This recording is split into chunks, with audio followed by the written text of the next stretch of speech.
may be seated. Our text this morning comes from Luke chapter 18 and verse 7. And it's a text that has a very powerful sentiment.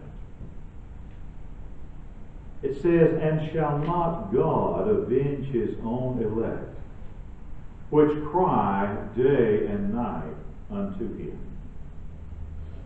The story that Jesus is relating in this passage is a passage where Jesus is trying to teach the importance of prayer.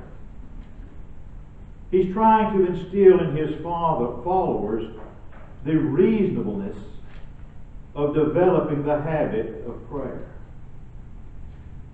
You see, Jesus understood something.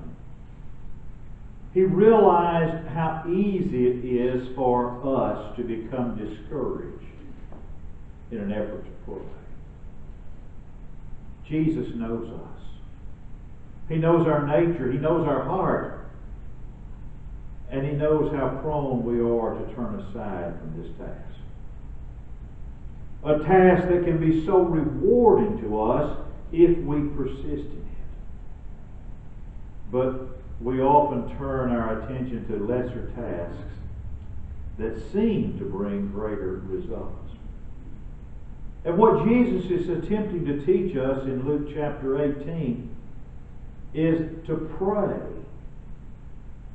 and not faint in praying and not grow weary in prayer.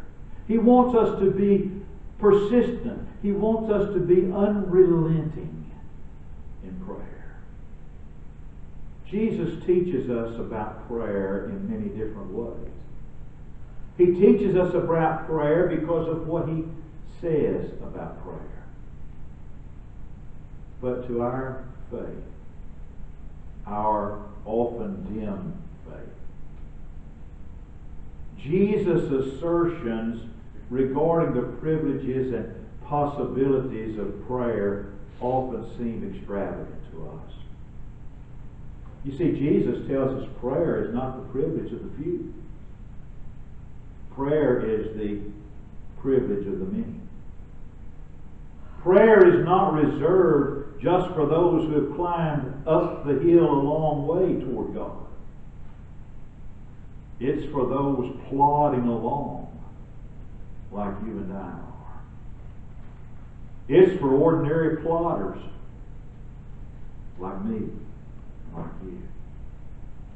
You see, there's another place Jesus talks about prayer, and He says, "To everyone that asketh, He receiveth." He says, "He that seeketh findeth, and to him that knocketh, it shall be opened," Jesus said. The victories of prayer can be won by even the very weakest among us. But failure can come to even the strongest without prayer. One day Jesus came and saw a great multitude around His disciples. He had been on the mountain of transfiguration with Peter and James and John, and they came down from the mountain. And there was this great multitude around the other disciples that were there. The scribes were questioning them. And it seems that a father had brought his afflicted son for the disciples to heal. And the disciples had made a miserable failure of the enterprise. Their efforts to heal this man's son had proven futile. And what they succeeded in doing was winning the ridicule of the scoffers. They had weakened the faith of this father in Jesus and the disciples.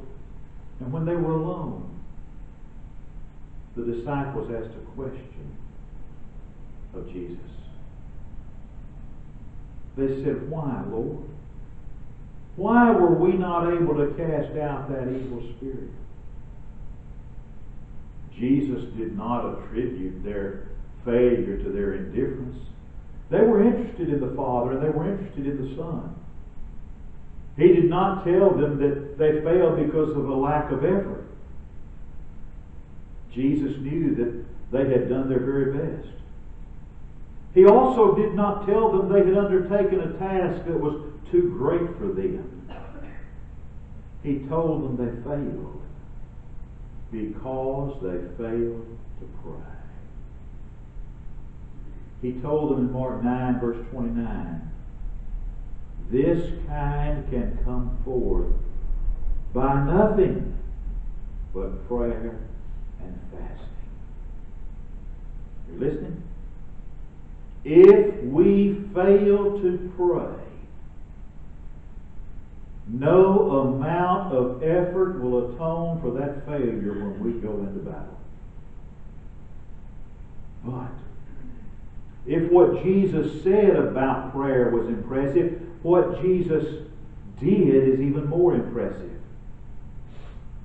You see, it wasn't after Jesus preached a great sermon on prayer that the disciples came and said, Lord, teach us to pray. He hadn't delivered a great discourse teaching about prayer. They had seen Jesus on His knees in prayer. And after seeing Jesus on His knees in prayer, they said, Lord, teach us to pray. That's what Luke tells us. Jesus finished praying. They had seen Him in prayer, and the disciples said, Lord, teach us to pray. They had watched Him in prayer. And as they watched Him in prayer, they said, wow! Here's something real. Here's something bigger and greater and finer than anything we have ever done. Here is something that's worthwhile. We've got to learn about this. We've got to learn the secret of this thing called prayer. And so they said in Luke 11 and verse 1, Luke tells us, Lord, teach us to pray. Jesus is still, right now, teaching us the value of prayer. Jesus Christ gave prayer first place in His active and busy life. In the life of Jesus Christ, as busy as He was with the great demands that there were on His time, in Jesus' life, prayer was central.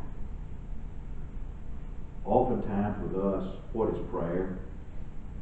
Well, we look upon prayer as a preparation for the battle. But with Jesus Christ, prayer was not preparation for the battle. Prayer was the battle.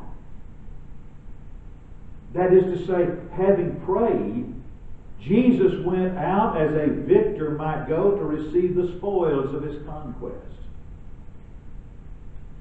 It's when we turn to the Gospels, we see Jesus in prayer, and He's obviously putting forth His utmost energy. Because we see Jesus engaged in conflict so strenuous that it tells us His sweat was like great drops of blood dripping from His brow. There are times we see Jesus that He walks with a poise and a serenity that leaves us absolutely amazed. When were the times of conflict for Jesus? When were the times of struggle for Jesus? His times of struggle and conflict were always His times of prayer.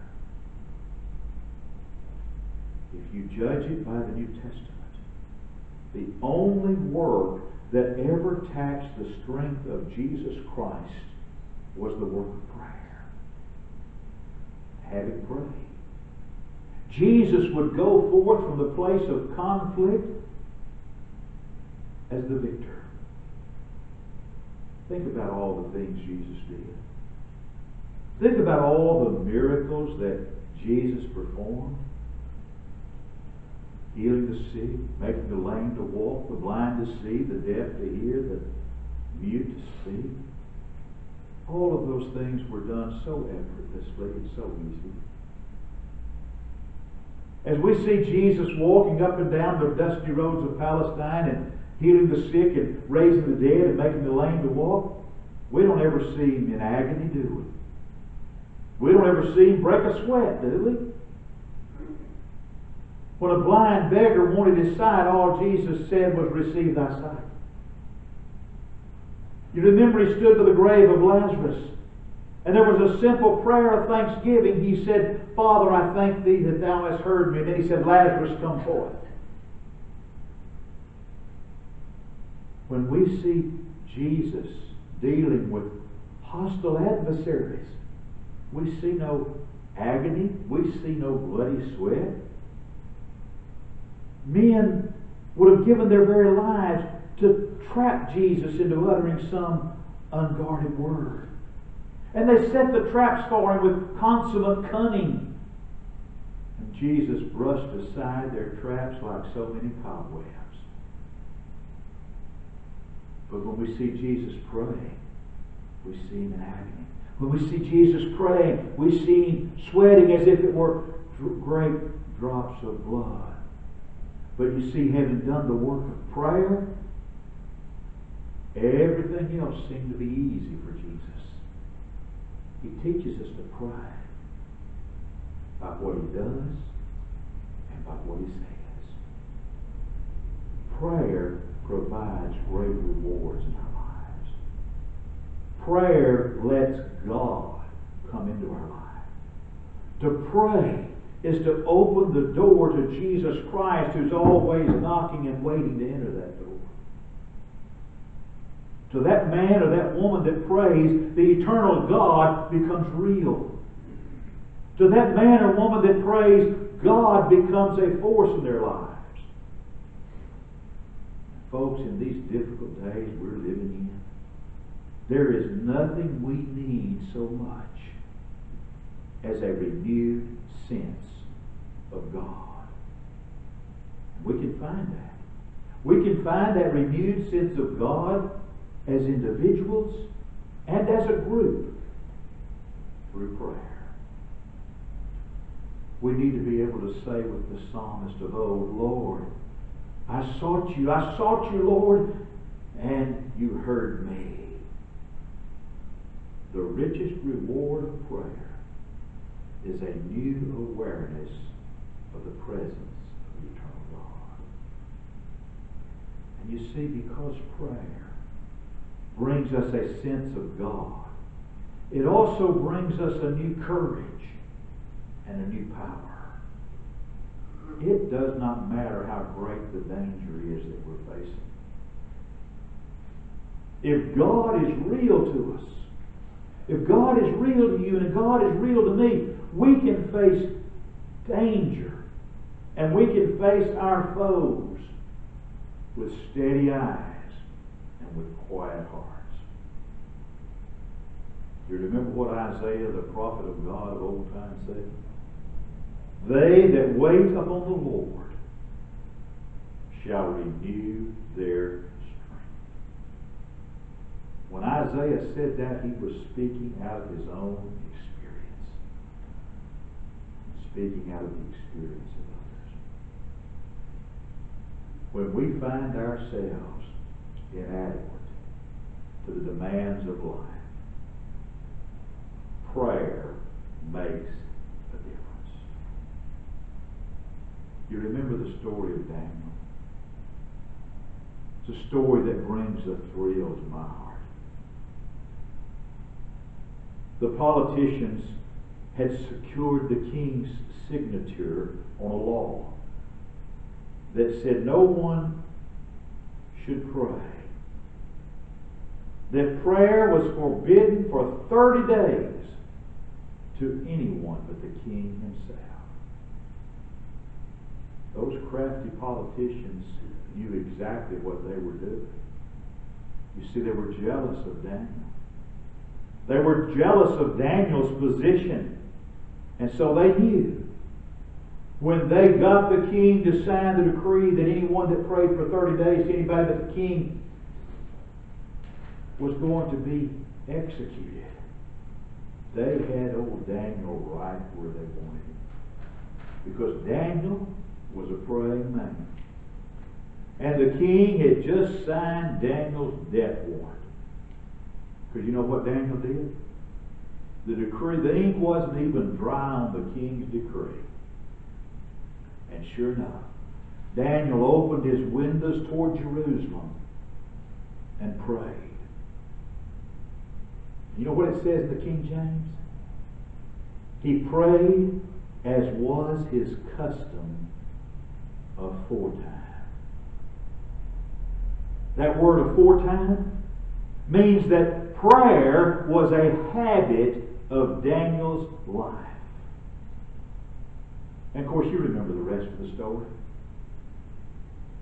The king had no choice. He had signed a decree.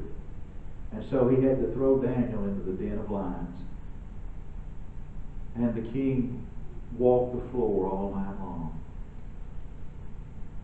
Daniel was in that den of lions, and he knew the next morning he'd find the floor littered with his bones and the walls splattered with his blood. But Daniel got in that den of lions. God stilled their mouths. Daniel said, "Here, kitty, kitty, kitty." And they came up, and Daniel just nestled in their mane and went to sleep. And the next morning, the king hastened to the den, and Daniel was alive, wasn't harmed. And then those politicians that had gotten the king to sign the decree, they were thrown into the den, and you could hear the bones crackle. You could hear the blood splatter as those lions devoured them. Daniel was a praying man. And prayer in the life of Daniel brought power to the life of Daniel. Prayer brings power. Prayer is also a way to help other folks.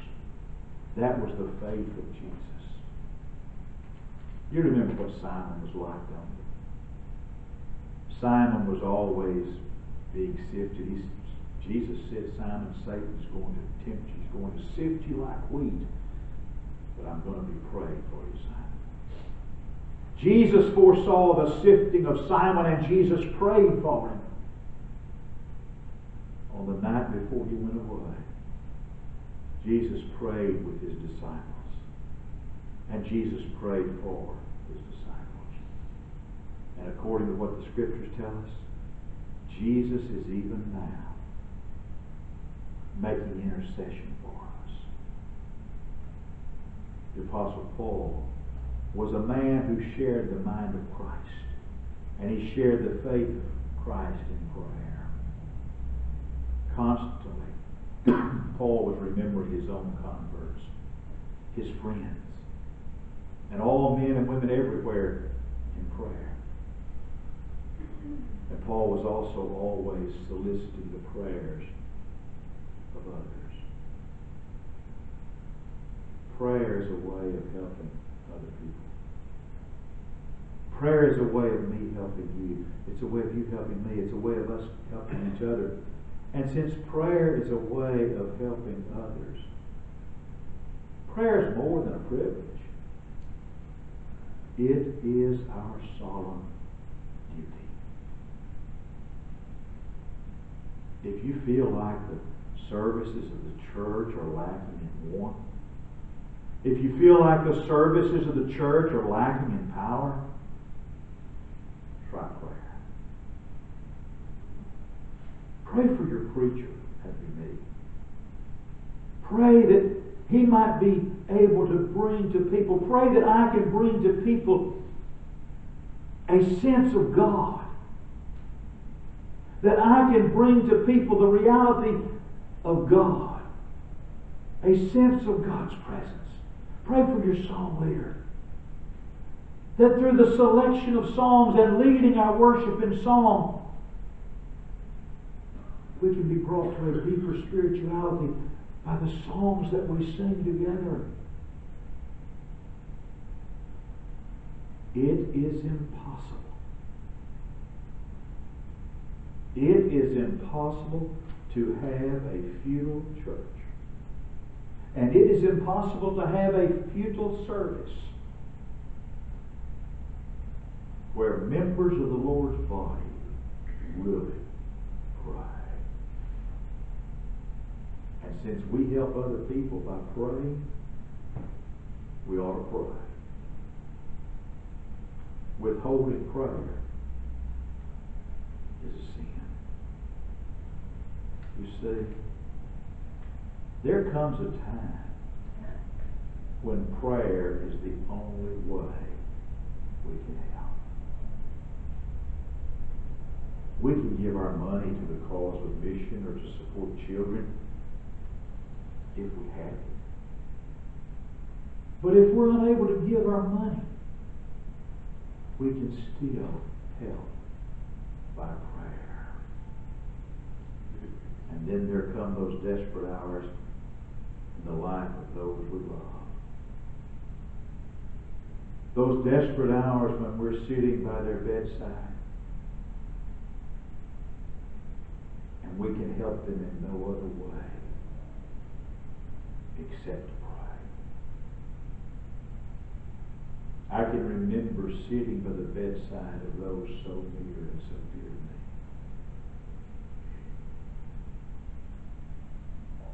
I can remember watching life as it was ebbing from their life. And I can remember thinking how awful it would be if I was unable to pray when there was nothing else that could be done. There are times that prayer is all we can do to help. And therefore we need to let our voice rise night and day in prayer for ourselves and for those that we love. But if our prayer is to accomplish its purpose, our prayer must be intense.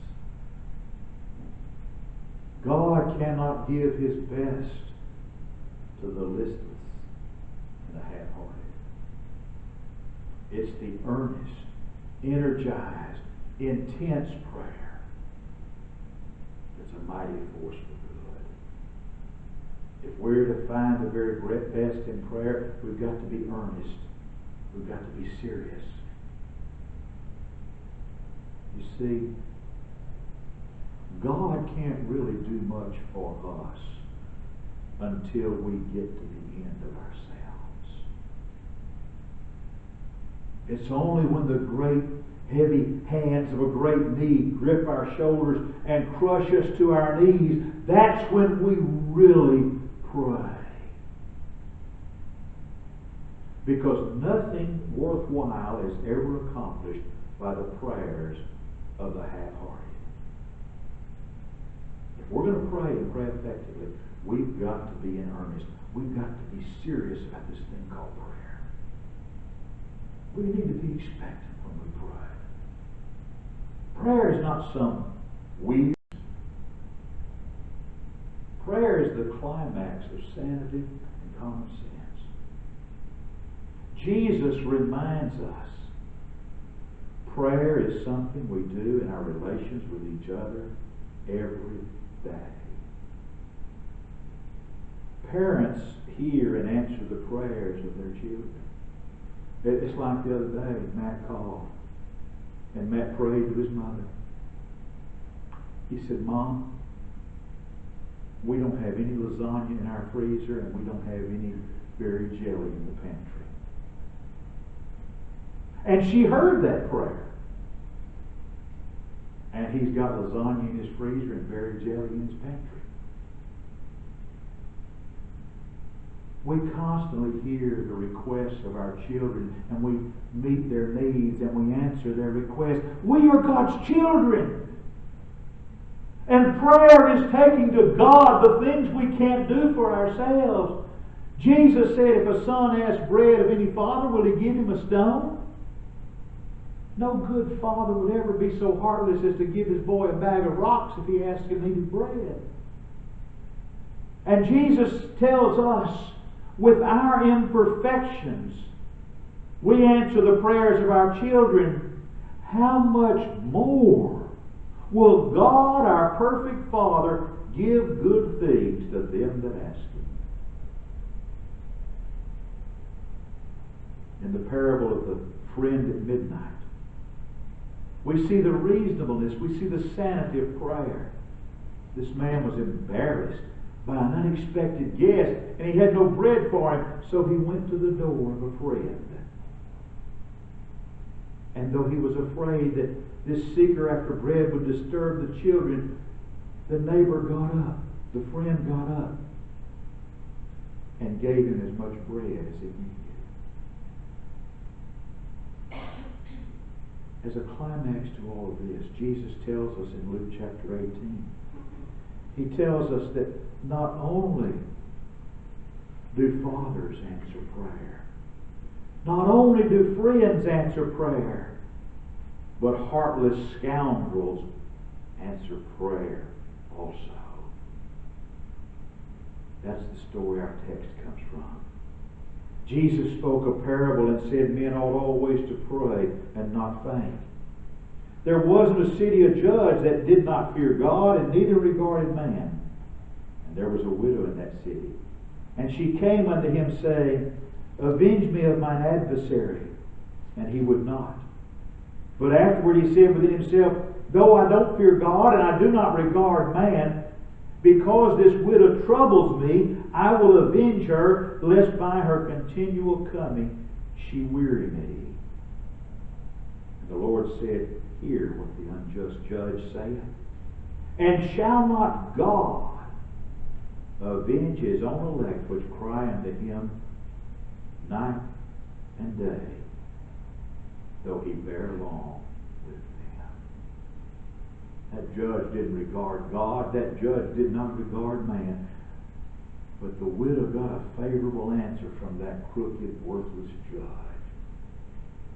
In spite of the fact he didn't care anything about her, he didn't care anything about whether her cause was right or wrong. She just kept bothering him and she got what she wanted.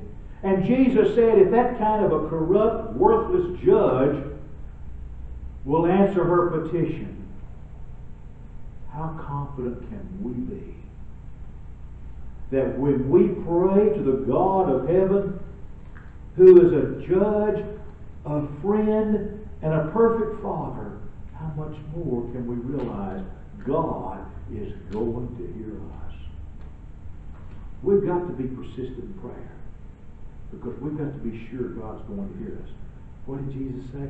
And shall not God avenge his own elect that cry unto him day and night, though he bear long with them? I tell you, he will avenge them speedily. Because of the truth of what Jesus says there, we, you and I, ought to always pray and not faint in prayer. The question is, are you on praying terms with God this very day? Are you living God's kind of life? Are you living God's kind of life, God's way? Is Jesus Christ the Lord and Master of your life? Or do you need to make changes for Jesus to be Lord of your life? If you need to make changes, if we can help you with that, this is your opportunity to come and let your requests and your desires be made known. As together we stand and what we say.